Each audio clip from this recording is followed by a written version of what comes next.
Isang mabisang inuman at kasiyahan na naman to mga tol dahil birthday ng nag-iisang boss Edsab natin. Kaya naman nagluto ako ng mabisang pork and shrimp siomai. Pulutan namin mga tol, kaya di ko na patatagalin tong trip na to. Simulan ko na sa pagkuha ng hipon at giniling na baboy dito sa freezer. Rekta food processor, lagay natin tong carrots, onion, garlic, celery at spring onion sabay grind.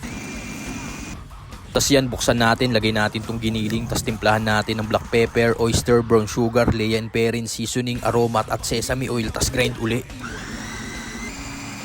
Tas yan, okay na dahil medyo basa, lagyan natin ng cornstarch sabay halo at okay na yan mga tropa. Lipat natin dito sa stainless food pan at nagpapakulo na nga rin pala ako ng itlog pugo rito. Tas dito naman binalatan ko na tong 1/4 kilong hipon natin sabay hiniwa ako sa dalawa. Tas kunin natin, linis tayo na sangkalan, sunod ko namang hiwain ng pa-cubes tong keso natin.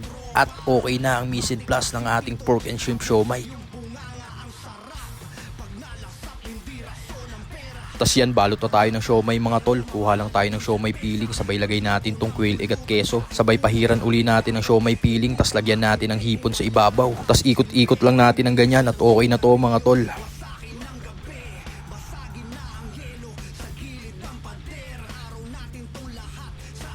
Tas dito naman lagay ko na tong steaming basket natin, sabay pahiran na natin ng mantika, sabay lagay na natin tong pork and shrimp siomai nating mabibisa. Tas yan, sinet ko ng 50 minutes yan mga par at hihintayin na lang natin yung maluto. After 50 minutes, check natin mga tol at okay na to, kaya tara, dalhin na natin to kay Boss Edsab. Ano? Hey, thank you. Tol, happy birthday. Salamat.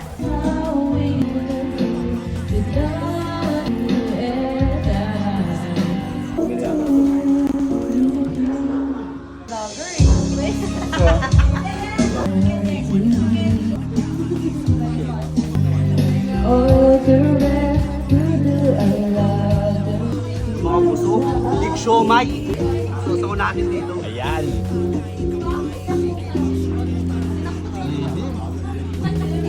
Oh?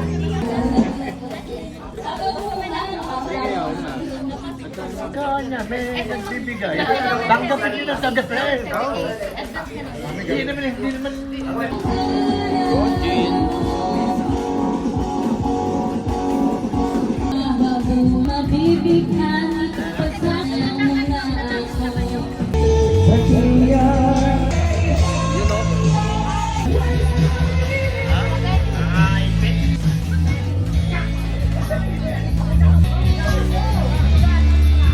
Yan o.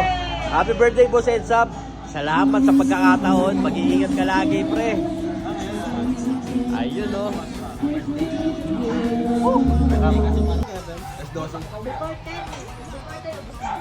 Mabisang kaanin yan mga boss. Ang kaumay.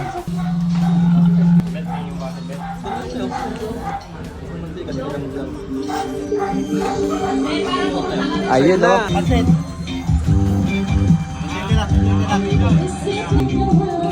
Tagay mga boss.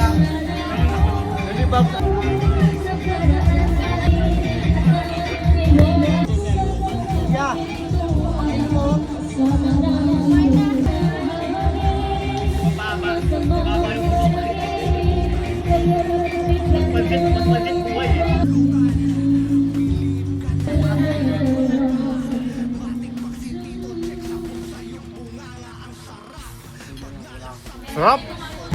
Kina nyo. Papatanggal ng talab mga tropa. Ayan o. Mabisang noodles to mga boss.